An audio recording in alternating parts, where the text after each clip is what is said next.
están puestos aquí. Don Arnoldo Cuellar, buenas tardes, Arnoldo. Hola Julio, buenas tardes. Buenas tardes, ¿Me escuchan Arnoldo? bien? Sí, te escuchamos bien, tal vez Estoy con algún retraso. Estoy con Sí, una sí, computadora del año de las cavernas porque la mía normal está fallando y no quise arriesgarme a que se apagara de pronto y dejarlos aquí hablando solos. Y trataré de... Pues, aquí estaremos en comunicación, Arnoldo. Adelante. Bien, Arnoldo. Arturo Rodríguez. ¡Cuánta Arturo. maldad, Julio! No, es que dice que está con una compu. El que se sacó de onda fui yo, ya estaba volteando a ver mi Diciendo, internet, a ver si estaba más o menos bien. Julio, qué gusto verte ya de regreso y saber que estás bien y verte bien, además como siempre, con ese gran sentido del humor que te caracteriza. gracias, Arturo. Pues sí, la brincamos esta etapa, fue con descuento, ya no fue tan grave como la primera, fue más o menos sencillita, pero de todos modos aproveché para descansar y recuperarme en estos días. Arturo Rodríguez, ¿qué opinas de la visita del presidente de México al de Estados Unidos que se está realizando? Mira, acaba de aparecer don Temoris Greco, ya está aquí, mira, haciendo gestos de que tampoco le está funcionando bien la computadora. Temoris, ¿ya estás en orden o te damos un rato más? No, hombre, apenas se está poniendo. Arturo Rodríguez, ¿qué opinas de la gira del presidente de México a Estados Unidos? Bueno, creo que forma parte de una cierta normalidad en las relaciones binacionales. Me parece que el presidente López Obrador no ha sido muy activo en su internacionalismo, es decir, en sus viajes al extranjero. Creo que había un exceso, particularmente el sexenio de Peña fue excesivo en cuanto a viajes internacionales, sobre todo hasta 2015. Yo recuerdo que en 2015 ya había rebasado pues los viajes de López Mateos, por ejemplo, que le decían López Paseos precisamente por esa afición o determinación o gusto de andar viajando por el mundo. Y me parece que el presidente que más había viajado hasta Peña Nieto había sido Carlos Salinas de Gortari. Y en general todos habían tenido una serie de viajes y de giras internacionales que se caracterizaron por el exceso, por el boato, por el lujo, auténticamente escandaloso. O sea, yo recuerdo que siempre se mencionaba, por ejemplo, el caso de estos viajes de doña Carmen Romano, me parece, que se iba hasta con el piano. Sí. ¿No?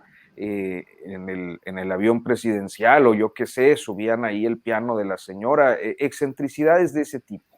Y con Peña Nieto, pues estas excentricidades fueron ampliamente documentadas por pues los gastos, primero, que se realizaban, la cantidad de personas de staff, no solo de invitados, que disfrutaban de las giras internacionales que programaba el gobierno de la República y finalmente lo inservible que inclusive resultaba para Peña Nieto realizar estos viajes. Yo recuerdo entre sus giras catastróficas aquella de las últimas que hizo importantes por ahí en 2015, porque luego le bajó, yo creo que ya era mucho el repudio social, cuando va, si no me falla la memoria, a Dinamarca, y ahí en Dinamarca el rey hace una exclamación pues preocupada por los temas principalmente de Ayotzinapa, y luego va a Alemania y le ofrecen en Alemania, creo que fue Angela Merkel, le dice que le ofrece asistencia en materia de derechos humanos por pues todos los problemas que trae en México, y también surge la referencia a los 43. Entonces, fue una gira desastrosa. Creo que fue esta ocasión en la que luego Angélica Rivera se le fue y acabó por ahí retratada en algún lugar de Italia. En otras giras pasaba lo mismo, ¿no? Siempre había episodios con la primera dama muy, comentados en los mentideros e inclusive había, yo creo que, pues un ejercicio ofensivo del internacionalismo de los gobernantes. El caso de Angélica Rivera, ahorita que lo menciono, me acuerdo cuando hizo Peña Nieto esta gira por Medio Oriente y pagaron una portada y las fotos exclusivas se publicaron en Hola, donde salía Angélica Rivera así con un tocado, y le pusieron de título a la portada de la revista, La Dama de Oriente. Entonces tenían estas excentricidades. Entonces yo creo que López Obrador ha sido más prudente, no solo más prudente, ha reducido al mínimo sus viajes internacionales, pues ha viajado básicamente a Estados Unidos, quizás alguna cosa por ahí adicional, pero Estados Unidos ha sido este destino al que necesariamente va López Obrador, porque considero que pues un jefe de Estado mexicano tiene que hacerlo, es decir, no se trata solo de hacer una revisión de las agendas, que normalmente a estas alturas ya están muy afinadas, y muy cerrados los temas, sino que, pues bueno, hay gestos, acciones, formas que se tienen que cuidar, tratándose pues del principal socio comercial de este país. Entonces yo creo que forma parte de un esquema de normalidad en el que el presidente López Obrador pues se tiene que mover como cualquier otro presidente. Bien, gracias Arturo. Arnoldo Cuellar, dándole la bienvenida a Temoris, que ya veo que ya está bien conectado con sus audífonos y micrófono. Buenas tardes, Temoris. Hola, es un gusto verlos y sobre todo Arturo con ángulo de astronauta, después de Notas sin Pauta y del Cuarto Poder. Ahora la cámara sí, te imagino ya con el casco y diciendo Houston 3, 4, 2, ignición, vámonos. Sí, es que no alcancé ahorita a ajustarme, pero ahorita que estén enfocando a Arnoldo me acomodo correctamente, porque siento que efectivamente estoy así, como cuando te tocan la primera fila del cine. No fui tan intergaláctico. Está bien. Bien, Arturo. Arnoldo Cuellar, ¿qué opinas sobre la gira del... Sí, perdón. ¿Ibas a decir algo, Arnoldo? debió haber contratado al Chivo Lubetsky para que le hiciera esas tomas, mi estimado Arturo. Sí. Todo así. Arnoldo, ¿qué opinas de la gira del presidente López Obrador? Y luego esto que incluso Carolina Rocha hace unos minutos platicaba, decía la costumbre que teníamos en México de pensar que las giras de los presidentes tenían que ser grandotas, con montones de invitados. Acuérdate que con Luis Echeverría se hablaba de que había aviones de redilas, porque decían que subían a los intelectuales, empresarios, invitados, amigos de los hijos, a todo el mundo, y eran como aviones de redilas de acarreo para las giras internacionales. Y ahora López Obrador pues está en su estilo austero. ¿Qué opinas, Arnoldo? Pues como los príncipes y los jeques árabes, sí, ¿no? Sí, que traen hasta las gallinas ahí, traen todo, claro, gallinas de oro, pero sí, pues Echeverría sí andaba con toda la banda. Sí. Arnoldo. Sí, en su intento de ser líder del tercer mundo, ¿no?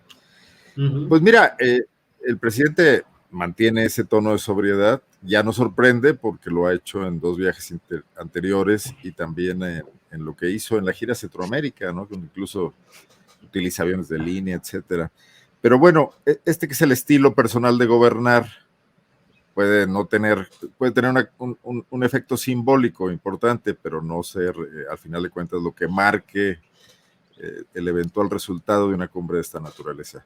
Sin embargo, ya en el fondo del tema, las 2 actividades que yo he podido revisar el día de hoy, que es el desayuno con Kamala Harris y esta reunión ya con el presidente Biden, con el intercambio de discursos, me parece un tono perfectamente sobrio y digno. Digo, yo me siento bien representado por López Obrador, por lo que dice, por la forma de plantear las cosas. Digo, yo y me imagino que muchos otros junto conmigo no pasamos pena ajena, digamos. Yo creo que hay un sano intercambio de cuestiones donde López Obrador ofrece algunos temas que, digo, para el tamaño de la economía norteamericana, de las necesidades de ese país, pueden ser un paliativo menor, pero que sin duda son bien apreciadas, y pide otras cosas. Y creo que en lo que pide no es nada incluso para sacar una ventaja como país, sino para enfrentar juntos este enorme reto que no es solamente de nuestro continente, sino que es la configuración de esta crisis norte-sur, larvada a través de varios años de historias coloniales y de explotación de los países del sur por las potencias europeas y la norteamericana, que aunque llegó un poco tarde ese reparto, de todas maneras hizo lo suyo, para frenar este enorme movimiento migratorio, este movimiento de masas, que no tiene más que como origen la necesidad y el hambre y la intención de sobrevivir, y que no es la primera vez en la historia que ocurre, ¿no? Que es tan viejo como la humanidad, el tema de masas moviéndose de los lugares con menos abundancia o con escasez a los lugares donde hay maneras de satisfacer, incluso no grandes ambiciones, sino simplemente mantener la vida, ¿no? Yo creo que en ese sentido es un planteamiento que políticamente suena muy correcto, pero que es muy difícil de lograr convertir en una política pública, además multilateral, y que pudiese tener algunos resultados en el corto plazo, viendo las dificultades que tienen pues todos los gobiernos, ¿no? Incluso López Obrador, que aparentemente está con una mayor comodidad, con una opinión pública más equilibrada, a favor incluso que Biden, que sus niveles de popularidad están bajísimos, producto sobre todo también del tema económico, ¿no? Y con un Congreso que también le batea todo en contra y que se aprovecha de las fobias de la población norteamericana, muy exacerbadas por la polarización de donde vienen recientemente. Bueno, pues poco podrá hacerse para que esto se convierta en una política de largo alcance, pero está planteada, y está planteada también de cara al futuro, ¿no? Porque creo que este problema seguirá ahí, y otras administraciones en ambos países tendrán también que hacerse cargo de ello. Gracias, Arnoldo. Temoris Greco, ¿qué opinas de la visita del presidente de México a la Casa Blanca? ¿Sientes que estamos dignamente representados, como lo plantea Arnoldo Cuellar? ¿Alguna observación, crítica o apoyo a los planteamientos que hizo frente a Joe Biden hoy, Temoris? Bueno, mira, primero el arrocito quemado. Sí. Porque está o sea, yo no entiendo, a veces Andrés Manuel dice cosas que así como, señor, pero presidente, ¿por qué? O sea, el tema de lo de la gasolina, ¿no? Uh-huh. Invitando a los estadounidenses a pasar a México porque la gasolina está más barata para acá, como si necesitaran ese subsidio más que los mexicanos, porque como sabemos el gobierno de Estados Unidos, o sea, el gobierno de México está haciendo un esfuerzo muy grande, muy importante para tratar de contener los precios de la gasolina, lo cual está teniendo un impacto importante en el erario público, en el presupuesto, y para qué los invita a que los subsidiemos, ¿no? Estaba preguntándome, ¿cuánto vale? O sea, por ejemplo, si un tanque de 40 litros, pues ahora llenarlo vale 800 o 900 pesos. Eso por ejemplo, para un mexicano que trabaja todo el mes y gana 12,000 pesos, pues ¿cuánto significa eso? O sea, tiene que trabajar como 2 días para poder llenar ese tanque. Un estadounidense que gana 40, 50 dólares, pues tiene que trabajar, o sea, por hora, pues tiene que trabajar 1 hora. Pues un mexicano trabaja 2 días, un estadounidense 1 hora. Y los estamos invitando a subsidiarlos. Compramos las gasolinas en Texas. Y luego las traemos a México, las subsidiamos para que vengan los tejanos a comprarla más barata que en Texas. Entonces, así como que, bueno, como qué necesidad, diría el gran Juanga, pero qué necesidad. Ahora, por el otro lado, estaba viendo un hashtag que están impulsando los trolls y los bots de la oposición, en donde están atacando al presidente. Dicen que hay una burla mundial y traen ahí muchos están buscándole las mejores fotos y buscándole los ángulos pues débiles, cuando en realidad les dio mucho coraje. Cuando el presidente se negó a ir a Los Ángeles a la cumbre de las Américas, porque puso condiciones que son bastante racionales y políticamente convincentes, que es que Estados Unidos no puede definir unilateralmente quién sí va y quién no va a la cumbre de las Américas. Dijeron, es que está poniendo en peligro la relación con Estados Unidos, como lo han venido diciendo todo el rato. Y resulta que primero lo recibe la vicepresidenta Kamala Harris, muy bien, salen muy bien, llamándose amigos, ya se han visto varias veces. Y luego lo recibe el presidente Biden y también en una muy buena reunión. O sea, todo lo que han dicho se les acaba de caer, evidentemente, porque esta gira es un éxito, o sea, digo, salvo el desliz que comentaba hace un momento, esta gira es un éxito para el presidente, y demostró además que la famosa cumbre de las Américas a México no le servía de nada, y nada más hacer un show, a tirar unos discursos en una cumbre donde no se produjo, de donde no salió ningún acuerdo sustantivo. No hacía falta que fuera el presidente allá, con que fuera el canciller fue suficiente, y además a Marcelo Ebrard le vinieron muy bien esos reflectores. Entonces, ¿qué es lo que pasa? Que el presidente pone el acento donde se debe, sobre todo en el tema de migración. Como ya habíamos comentado aquí, un estadounidense ahorita gana 40, 50, 60 dólares la hora, muy por encima del salario mínimo, que va cambiando, pero es como de 15 dólares, porque la economía estadounidense necesita trabajadores como pocas veces en los últimos decenios. La economía está requiriendo trabajadores y no hay suficientes. Entonces, eso significa que para poder atraerlos, las empresas tienen que aumentar la oferta económica. Y mucha gente está dejando sus trabajos para tomar otro trabajo mejor pagado. Las empresas, las empresas agrícolas también no están encontrando suficiente gente para hacer esas chambas.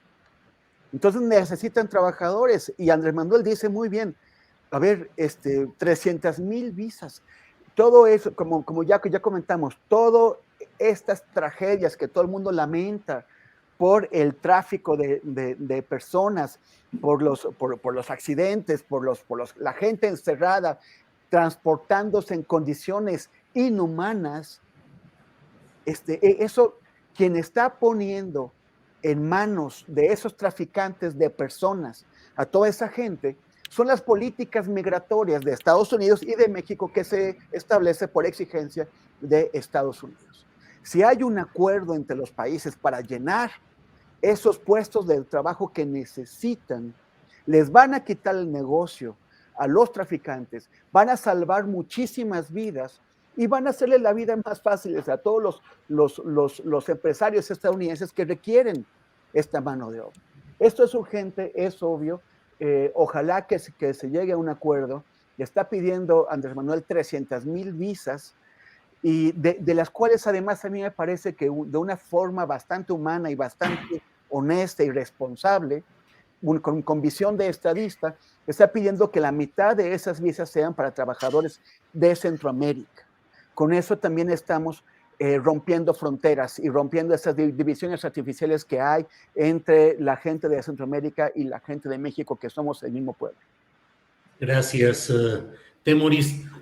Arturo, invocando la referencia norteña, pues cómo se ha vivido durante larguísimo tiempo en los estados, sobre todo del norte de México, donde es muy frecuente la emigración de los nativos, de los hermanos de esas regiones hacia Estados Unidos. Los braceros en su momento, los contratos formales que hubo, los mojados que les decían luego, ahora los migrantes, pero finalmente, pues lo sabemos, no sé qué opinas, Arturo, pero cómo los mexicanos llegan a suplir esa necesidad de mano de obra en condiciones de un pago menor al acostumbrado para los estadounidenses nacidos o con documentación regularizada allá. Pero ¿Qué será nuestro destino, Arturo? El de la migración más organizada y más regularizada hacia Estados Unidos, Arturo. Bueno, no lo sé. De algún modo creo que ya más o menos sucede así en varios estados de la República, y donde pues lo percibo principalmente en los periodos vacacionales, ¿no? Estas caravanas enormes de ciudadanos mexicanos o mexicanoamericanos o estadounidenses de ascendencia mexicana, que pues llenan los pueblos y las comunidades en muchos lugares del país. Yo recuerdo que siempre, o será que mis experiencias personales están asociadas más al tema migratorio con la crisis.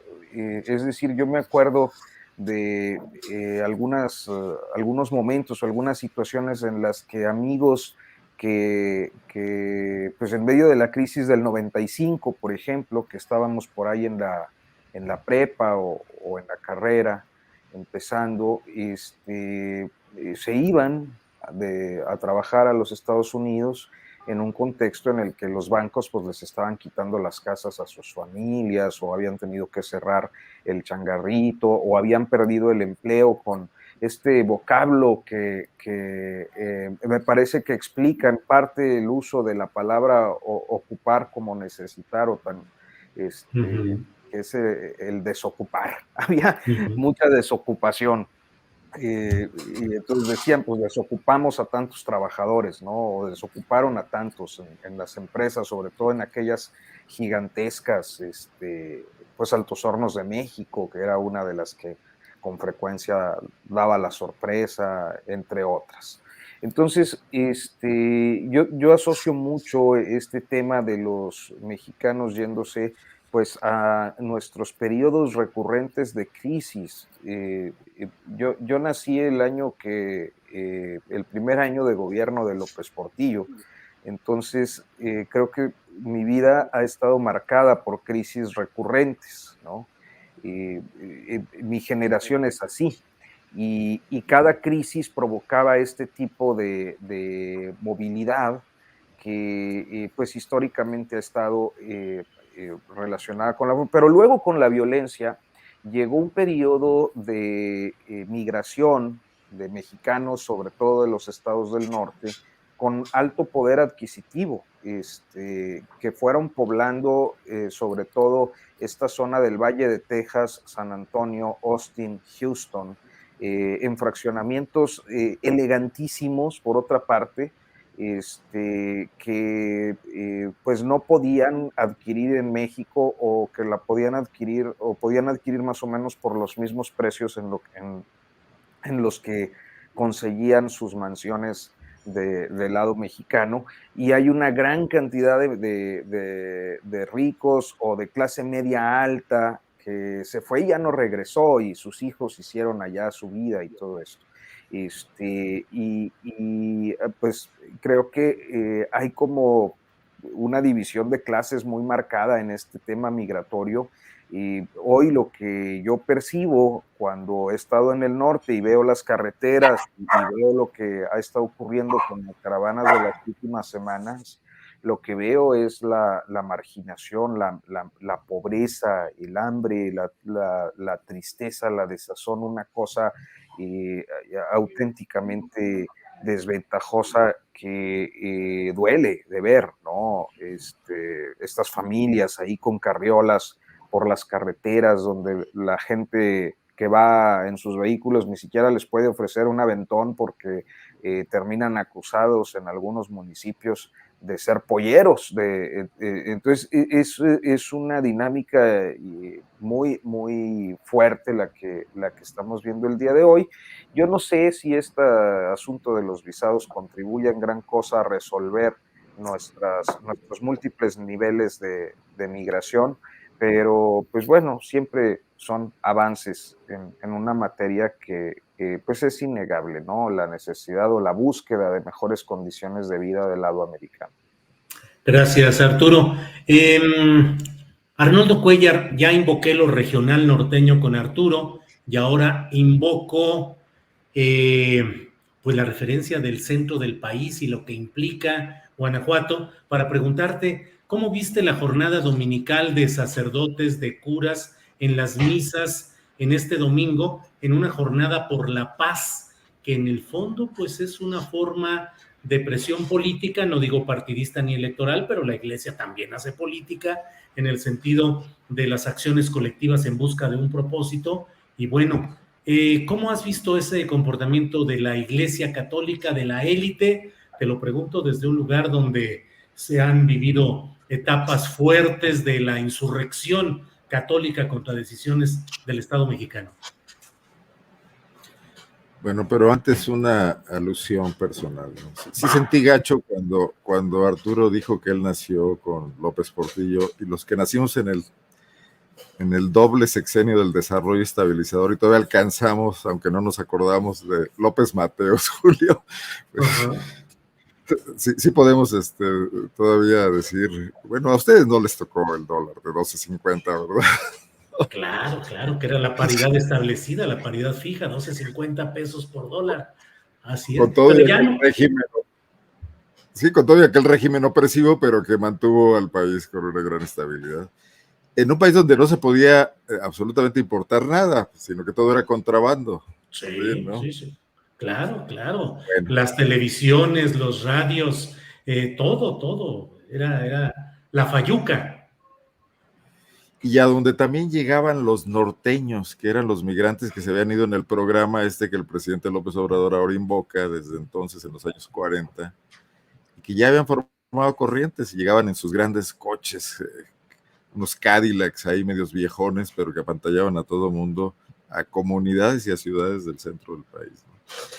Bueno, hecha esa reflexión rápida, mira, me parece que yo no veo mal que la Iglesia, incluso un poco tardíamente y hasta que les tocó a ellos la afectación, se sume a este reclamo de que el país requiere paz y requiere acciones de gobierno más eficaces y más contundentes para traerla y para combatir lo que ya es un estado de insurrección abierto de diversos grupos del crimen organizado en muchas regiones del país y que viven de la tolerancia de autoridades locales, estatales y federales. Lo que no me parece correcto es que se convierta simplemente en esa jornada de oración que tiende mucho a la presión política y al desgaste del gobierno federal, cuando no hacen lo propio en lo local y cuando ni siquiera contribuyen al análisis de lo que está pasando y del deterioro que se ha venido acumulando. Bueno, y que hay antecedentes que habría que recuperar, digo, la marcha de Javier Sicilia, no es la primera vez que estamos desde la base de la sociedad haciendo llamados de atención a las autoridades de que esto no puede continuar así, cosa que no ha servido de nada y que ha continuado así, y que ha venido empeorando sistemáticamente. Pero estamos llenos de inconsecuencia y de incongruencias, porque en Guanajuato acaba de ocurrir una masacre en el municipio de León. Bueno, esto no es noticia, cada vez que hablamos por aquí yo les tengo alguna información con respecto a una nueva situación trágica acontecida en Guanajuato, que seguimos siendo el estado con el mayor número de homicidios en números absolutos, y si no estamos en el de relativos es solamente porque pues, es una población abundante y en el recuento por 100,000 habitantes siempre se diluye un poco. Pero en León, Guanajuato, asesinaron a integrantes de una familia completa en un bautizo la madrugada del domingo, y bueno, esto suscitó una serie de cuestiones, pero una de las que se vio muy claras es que el PAN local salió a decir que esto era culpa de la política de abrazos y no balazos del presidente de la República, como si aquí no hubiera un fiscal de ya 14 años, un secretario de seguridad de 12 años, gobiernos panistas que han tolerado todo esto, que han visto crecer cárteles locales, gobiernos municipales que ya no se hacen cargo de la policía, sino que se le entregan a estos mandos únicos informales, porque no hay reformas legales para que los opere el propio Estado, y donde hay una responsabilidad local, donde se gasta muchísimo dinero del erario local en mecanismos de seguridad tecnológicos, en altos sueldos de policías. Guanajuato está pagando 25,000 pesos a sus policías estatales. Están haciendo ahorita una gran campaña de publicidad para atraer gente a estas fuerzas de seguridad pública.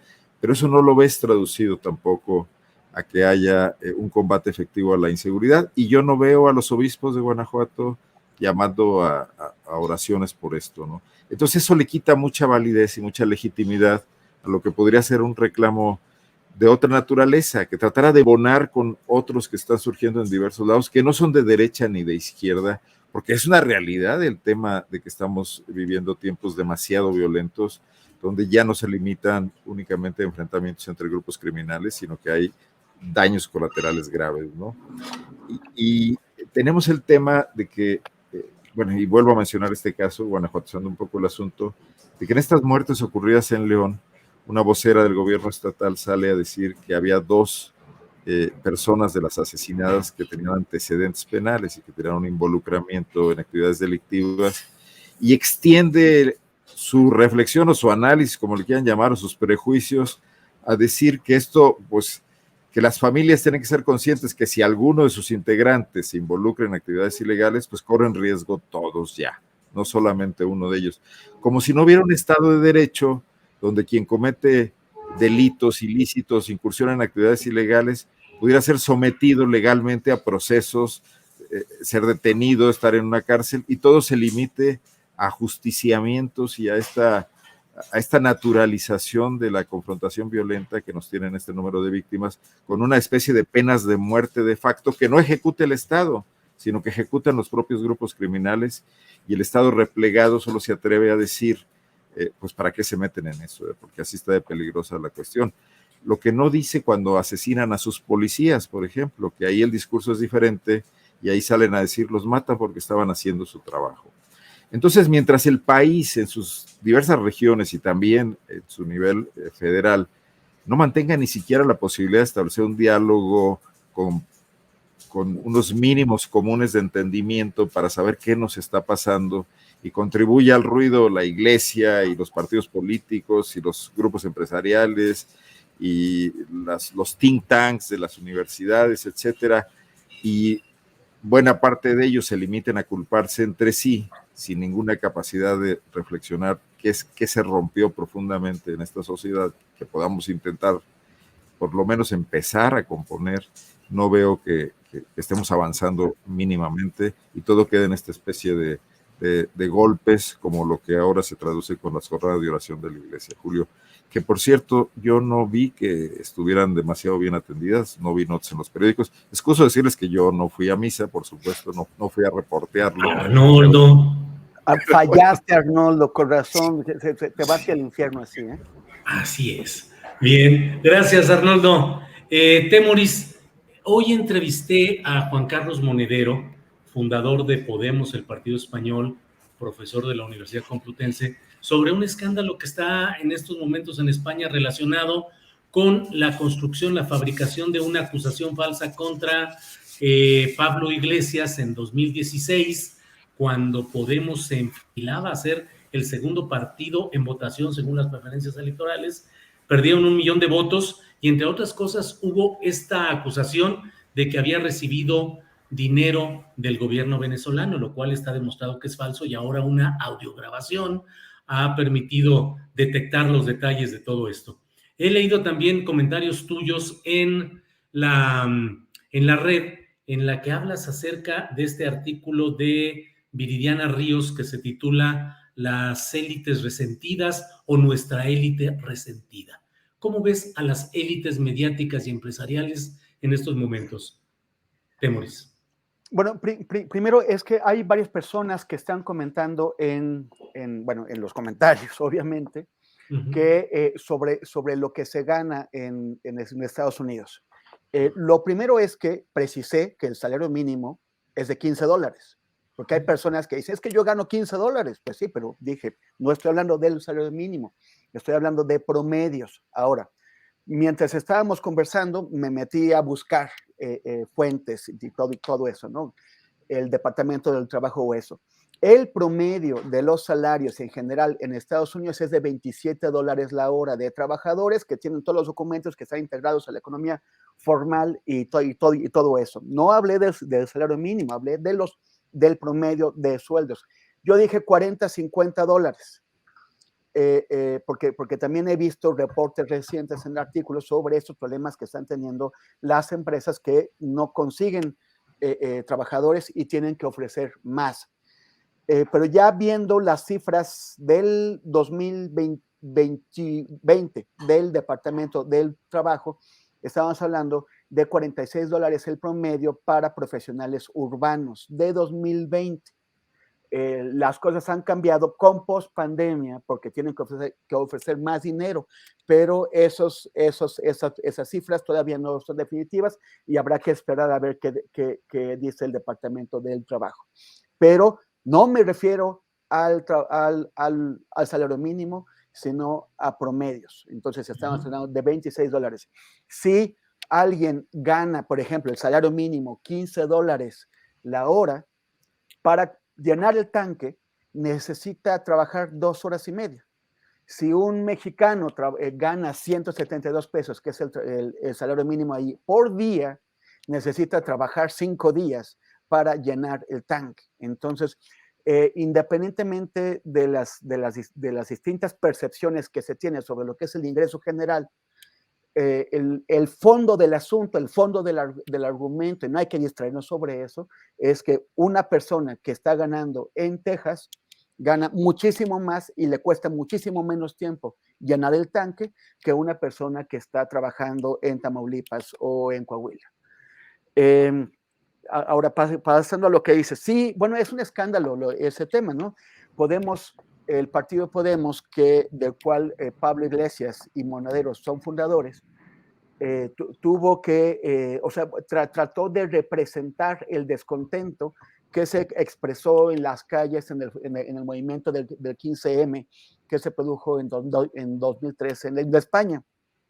Y llegó, en esta década, pues hemos visto el rompimiento del bipartidismo, el ascenso de un partido como Ciudadanos que trató de colocarse en una cosa indefinida entre el centro y la derecha, que finalmente lo condujo a la inflación, la salida de Vox, que rompe la unidad de la derecha, y también el surgimiento de Podemos y de las confluencias, que son organizaciones más pequeñas a nivel autonómico, o de otros grupos de la izquierda que amenazan la hegemonía que tenía el Partido Socialista sobre la izquierda.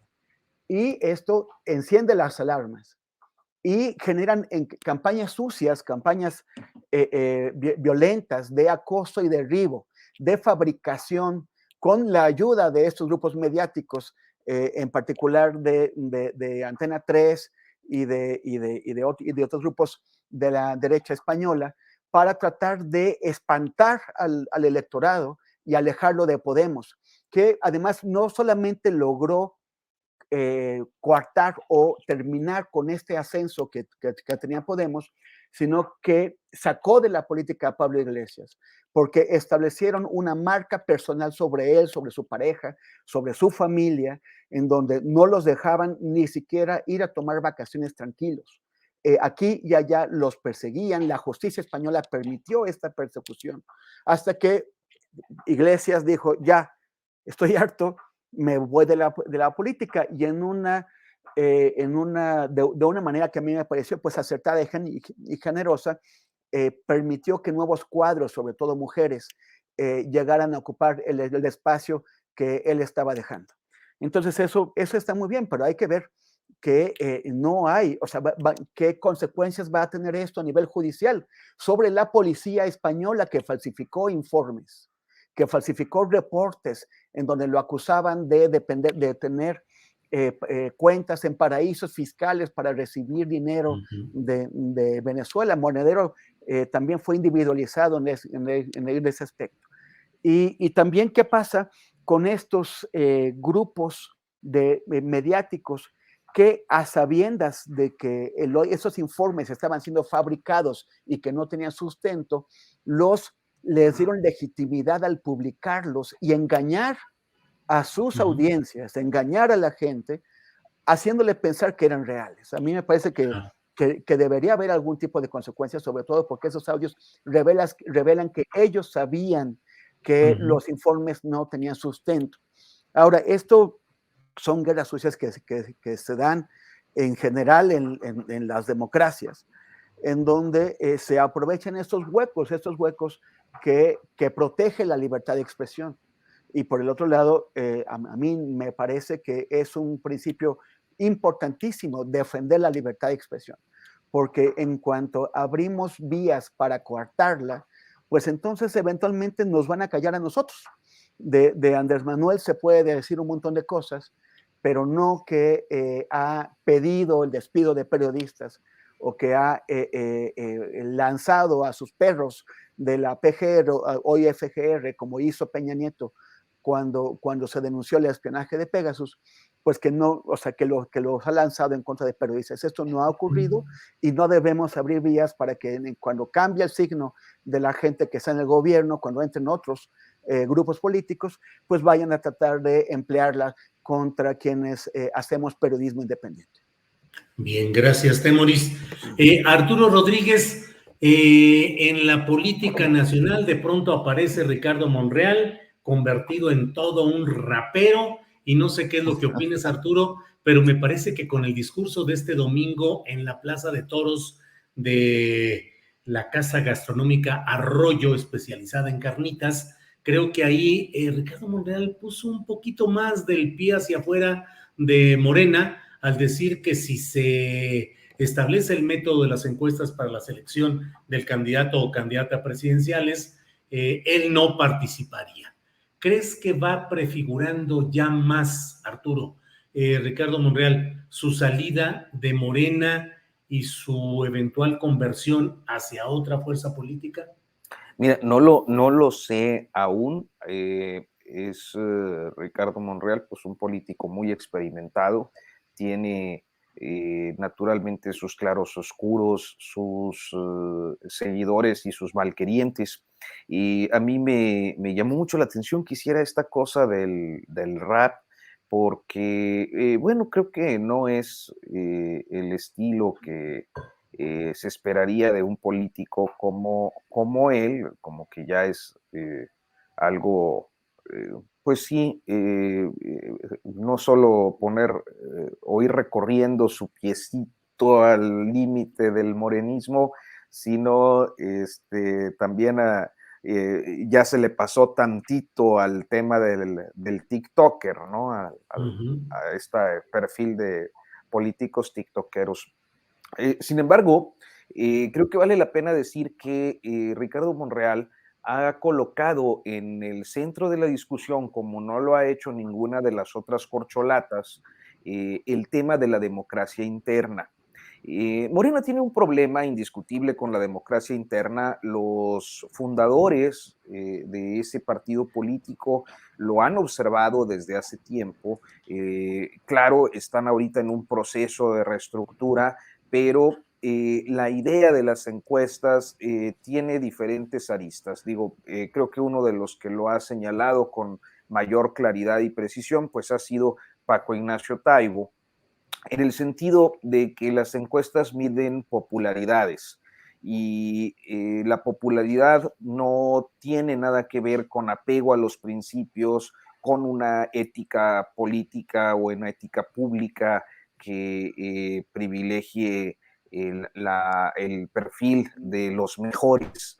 No tiene que ver con una formación ideológica, que creo que ahorita es lo que menos preocupa a las cúpulas del morenismo en tratándose de una etapa de pragmatismo extendido que recoge de chile, mole y azúcar para generar triunfos electorales a costa de sumar inclusive a personalidades que pues de antemano podemos considerar que son opuestas, antagónicas a los principios que el López Obradorismo institucionalizado en Morena profesa.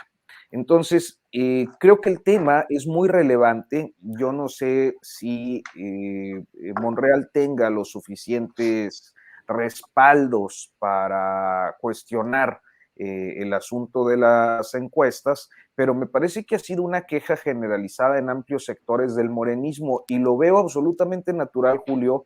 Creo que lo has evidenciado en diferentes oportunidades. En el caso de Coahuila, hace unos 10 días, de manera muy, muy clara y muy contundente, el hecho de que aquellos que formaron parte de los grupos políticos que fueron represivos con los grupos de izquierdas, ahora son los candidateados por Morena, y aquellos que eran los reprimidos, que venían de las izquierdas históricas, que participaron en las diferentes corrientes, muchos en algunos casos desde 88, 94, 2000, y luego destacadamente 2006, 2012, 2018, y ahora que se supone que ese proyecto al que contribuyeron durante todo un periodo histórico llega al poder, pues el supuesto resulta solo eso, porque en los hechos se posicionan expriistas y expanistas que lo único que hacen es reciclar a las clases políticas de siempre,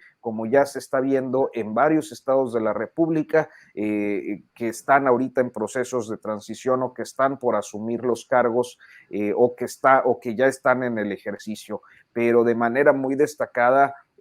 Pues tenemos ahí el caso de Puebla, donde la podredumbre que viene de las diferentes adopciones de los diferentes grupos políticos ideológicos ahí en el estado de Puebla está haciendo crisis. Entonces, creo que al margen de que sea Monreal, al margen de este desatino del rap, que lo considero un desatino, pero pues cada quien, ¿no?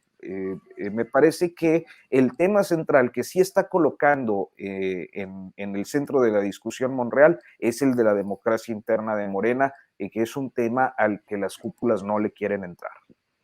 Gracias, Arturo. Arnoldo Cuellar, ¿qué opinas de esta lucha, de esta batalla respecto a la búsqueda de democracia interna? ¿Consulta o no consulta? Ese es el tema en este drama político electoral. ¿Qué opinas, Arnoldo? Hemos hablado aquí otras veces, Julio, Temoris y Arturo, de la falta de institucionalización en Morena, ¿no? De la imposibilidad práctica que han tenido para construir una institucionalidad funcional. Tiene sus documentos, tiene sus tribunales internos y todo, pero esto no ha logrado darles una viabilidad a sus conflictos de tal manera que no impacten el desarrollo del partido y la construcción de una alternativa. Tienen los votos que les trajo consigo, pues yo creo que las campañas de años y la frustración política de muchos mexicanos por la suerte que ha venido corriendo López Obrador desde el 2006, y el hartazgo con los partidos tradicionales, con la corrupción de Peña Nieto, con el autoritarismo de Felipe Calderón, pero eso no está traducido en un movimiento institucional. Y esto no es para espantarse. ¿Cuánto tardó la Revolución Mexicana en generar un partido político? Éramos menos mexicanos, era una clase política más pequeña, y de todas maneras las confrontaciones ahí se dieron por cerca de 2 décadas, ¿no? Ya ustedes me corregirán que tienen más fresco todo, Arturo, Temoris, pero Morena no va a alcanzar, además son malos momentos para crear una fortaleza institucional cuando vas a elegir candidatos y cuando vas a una transición de nueva cuenta para el relevo presidencial. O sea, no aprovecharon estos 3 primeros años, han estado permanentemente en el tema electoral, han estado en esta lógica de la cooptación, de ganar a como dé lugar, que salga adelante la marca y el color sin pensar quiénes son sus abanderados o sus personeros, y esto no pinta nada bien, ¿no? O sea, sí corre Morena el riesgo de desprendimientos serios por producto de las ambiciones de sus diferentes liderazgos en búsqueda de la sucesión del 2024, y un desgarramiento interno, que un Andrés Manuel López Obrador, que ha hablado de retirarse de la política, cosa que yo empiezo a dudar seriamente, porque le va a hacer mucha falta a su partido, y van a tener que ir a buscarlo a su hacienda o a su rancho, a lo que sea, un poco emulando. Es triste, y creo que se enojaría mucho si alguien lo comparara a aquel Santana de manga de clavo, ¿no? Por el presidencialismo de la figura que es la única que logra pues allanar las diferencias de sus seguidores, divididos y balcanizados, porque ni siquiera son divisiones claras, ¿no? Sino que son todos contra todos, como se ve en Puebla, como se ve en Guanajuato, etcétera, y en muchas otras partes. Entonces, esto tiende a llevarnos a un panorama donde las crisis de los partidos políticos en México van a extenderse a todos, incluso al triunfante Morena y a los derrotados PRI y PAN, ¿no? Y eso nos pone en una agenda de reconstrucción total, donde también, pues no porque la crisis se profundice, esto quiere decir que se toca a fondo y hay un rebote. O sea, la crisis puede ser enorme y podemos entrar en circunstancias que ni siquiera hemos pensado, y hay países que han estado así, que viven así, ¿no? Y tenemos Israel y tenemos Italia. Hay funcionalidades y resistencias que permiten que, aunque los gobiernos no tengan una permanencia, los países continúen adelante. No sé si vaya a ser nuestro caso. Esto también acentúa la consolidación de los cacicazgos regionales, ¿no? Porque en la medida en que hay un gobierno central débil, pues no hay quien ni llame a cuentas ni intervenga decisivamente, lo cual no me parece tampoco mal, porque al final de cuentas creo que el camino del federalismo, que era muy ficticio normalmente, también es una solución para un país que tiene diferentes realidades regionales y económicas, geográficas, incluso cercanía con Estados Unidos, cercanía con Centroamérica, etcétera. Pero yo creo que, a diferencia de lo que algunos pudieran estar pensando de que el López Obradorismo es un mal sueño que va a pasar, yo creo que esto es el principio de situaciones que todavía pueden volverse mucho más complicadas en el futuro, y bueno, y donde hace falta una generación de recambio, porque sí estamos hablando de todos estos personajes, salvo Claudia Sheinbaum, me hablo de los de Morena, pues sí están ya en el último tren definitivamente, lo cual puede llevarlos a posturas desesperadas.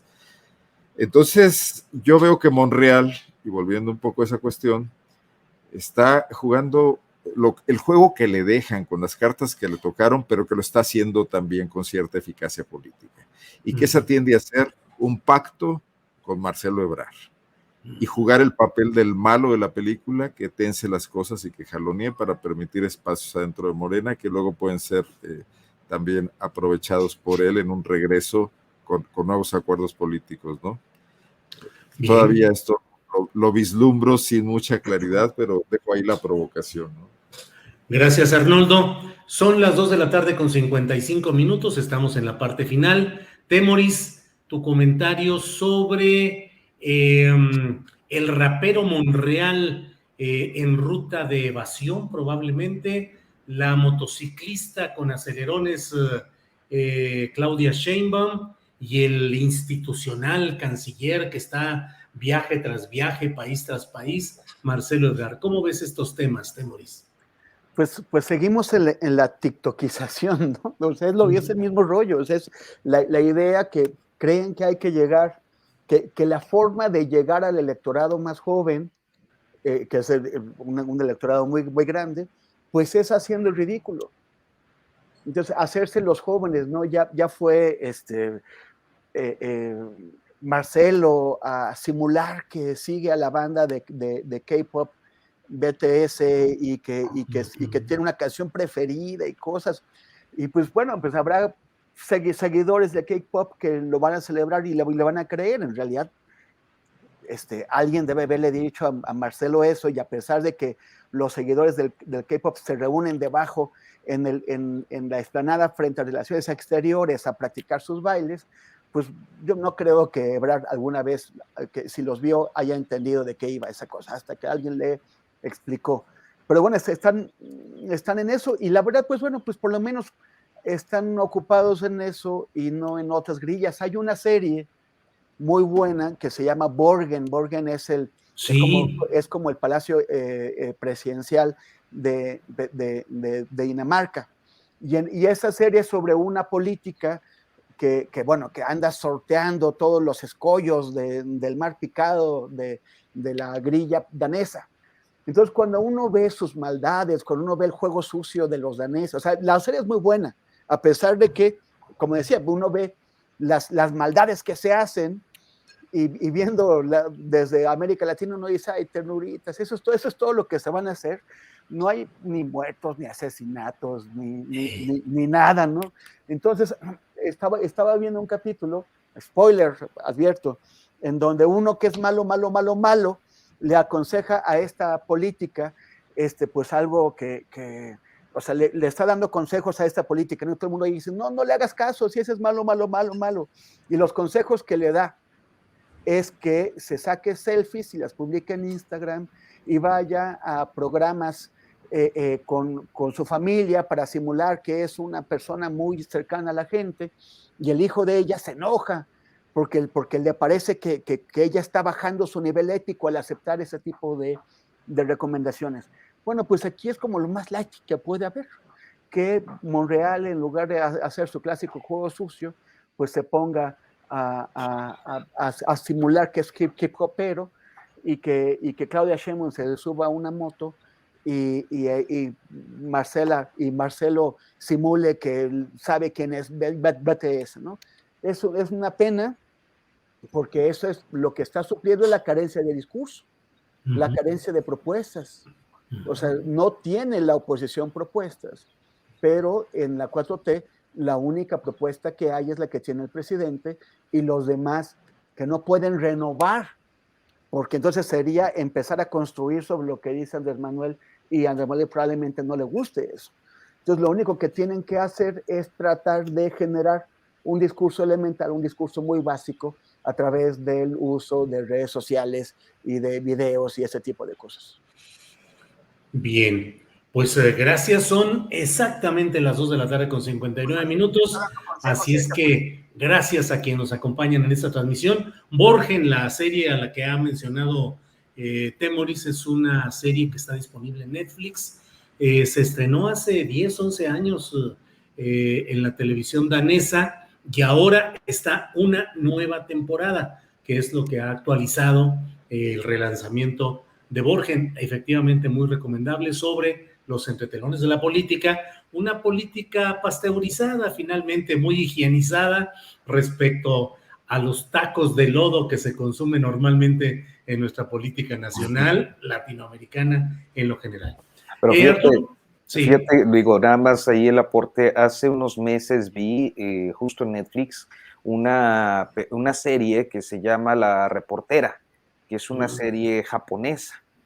Y oye, no, sí está muy, muy fuerte esta parte de la corrupción, de los negocios al amparo del poder, del crimen político, de los asesinatos, que ahora me acordé mucho ahora con este episodio de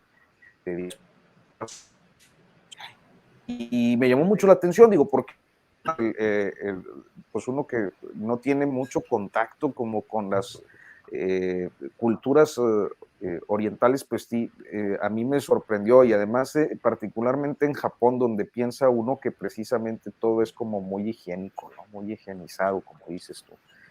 Pues sí. Entonces luego sorprende, ¿no? Tacos vemos, contenidos no sabemos. Muy bien, Arturo. Pues gracias y buenas tardes, Arturo. Buenas tardes, Julio, gracias, hasta pronto. Al contrario, Arnoldo Cuellar, gracias y buenas tardes. Sí. Nada más acaba de empezar a circular allá en el estado de Coahuila, para quienes nos sigan por allá, El Coahuilense, la segunda edición, el segundo número, trae una serie de reportajes que creo que puede ser muy interesante. Los favoritos de la 4T en el estado de Coahuila, ¿quiénes son los que han hecho negocios ciertamente turbios a partir de la actual administración federal? Entonces ahí se los recomendamos. Uy, pues a mí digo, armando un reportaje como ese, me imagino que debe ser una guadiana de información periodística, Arturo. Ciertamente, entre otros, más grandotes todavía. Más grandotes, órale. No, sí. Hay, mira, nada más así como comentario, hay una política morenista que actualmente es alcaldesa de un municipio, Musquis, Coahuila, que en estos años ha obtenido contratos de carbón por 1,300 millones de pesos. Es una enormidad, ni Guadiana. Guadiana debe traer como el 10% de eso. Es una cosa tremenda, especialmente tratándose de una familia que no tiene los centros de trabajo para acreditar esa producción. Es que cuando te contratan la CFE o una instancia gubernamental, pero en este caso para la compra de carbón, tú tienes que demostrar que tienes la posibilidad de entregar ese carbón y sus yacimientos no dan para eso. ¿Qué es lo que ocurre? Pues que este tipo de personalidades coyotean, gracias al favor gubernamental, consiguen que minas irregulares, que son generalmente donde mueren los mineros, donde pasan las grandes tragedias, les provean a ellos y ellos a su vez le venden a Comisión Federal de Electricidad. Pero bueno, es un tema largo.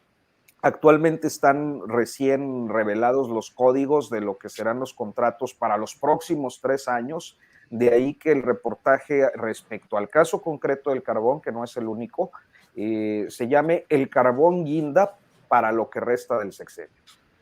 Órale, Arturo, pues estaremos atentos. Recuerden que está el Coahuilense en Twitter, es @coahuilense_el. @coahuilense_el. Así es que a leer. Gracias, Arturo. Gracias, perdón. Arnoldo Cuellar, gracias, buenas tardes. Avisito parroquial si es que hay algo pendiente. Sí. No, un comentario rapidísimo que no quiero dejar pasar. Bueno, y felicidades a Arturo por ese reportaje de Huachicol Carbonero. Ayer la alcaldesa de León, que estaba enfrentando este tema de la masacre ocurrida en una colonia de la ciudad, se ganó en serias críticas y cotorreos y memes en Twitter y en Facebook, en redes sociales, por dedicarle el homenaje en los honores a la bandera de lunes a la comunidad japonesa por el asesinato del ex primer ministro japonés y ir vestida de negro. Hubo quien dijo incluso, y esto Temoris me corroborará, que el color de luto en Japón es el blanco y no el negro. Y bueno, pues aquí no ofreció ni una condolencia por lo que pasaba en León y fue un enorme pitorreo. Bueno, pues gracias, Arnoldo, y buenas tardes. Perdón, deberíamos tener una sección, Julio, que se llamara Alcaldeses. Alcaldeses, no terminamos, imagínate nada más, tanto los chilangos como los de todas partes del país, imagínate, alcaldeses, es buena idea, Arturo. Gracias pues, Arnoldo. Saludos, gracias. Temoris, gracias, buenas tardes, mensajito final. Sí, nada más por la japonesización que han hecho Arturo y Arnoldo de esto. También vi esa serie, Arturo, de la reportera, es muy buena, pero es como, o sea, con el tema de la corrupción, los profundos conflictos en los que se meten los burócratas japoneses cuando los tratan de involucrar en temas de corrupción. O sea, conflictos que tan graves no lo quieren hacer, y una vez que hicieron algo que aquí cualquiera así haría, conduce incluso a soluciones extremas, ¿no? O sea, por el profundo sentimiento de culpa que les genera el haberse prestado a participar en la corrupción, por una idea de que el burócrata, el trabajador del Estado está sirviendo a la nación y tiene una enorme responsabilidad. ¿Estás sugiriendo que Alito Moreno debe hacerse el harakiri, Temoris? Híjole, no creo, yo creo que, o sea, ¿para qué? ¿No? Unos años en la cárcel, como unos 40 o 50, ¿para qué dejarlo que se vaya así? Pero... Bueno, además, no hay sentido del honor tampoco. Sí. Además, con esa solución despoblaríamos gravemente al país, ¿eh? Esa es la verdad. Pero la cosa es que ahora que asesinaron al ex primer ministro, ¿no? A Shinzo Abe, tenían más de 40 años sin un atentado político. Sí. Casi no hay asesinatos en Japón. El tipo que lo atacó tuvo que inventarse, tuvo que hacerse su propia arma, tuvo que hacer su pólvora, hacer sus balas, su munición. Y, o sea, es realmente algo extraordinario en Japón. Entonces me puse a ver por qué en Japón pues, no matan gente y no hay atentados políticos. Y es que para que tú tengas acceso a un arma, tienes que hacer un trámite larguísimo, tanto que ese tipo, o sea, el asesino, que es un ex militar experto en manejo de armas, no podría haber conseguido un permiso y por eso se la hizo. Asimismo, hice un reportajito que se publicó en Milenio, lo pueden encontrar en mi muro. O sea, la solución que han encontrado los japoneses después de la Segunda Guerra Mundial, con la matazón que ellos hicieron y las matanzas, los crímenes políticos que hubo en aquella época entre ellos mismos,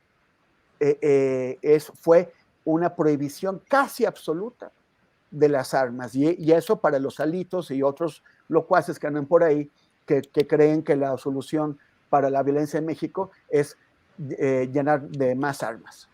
Gracias, Arnoldo, Arturo y Julio. Nos vemos el próximo martes. Gracias a los tres. Hasta pronto.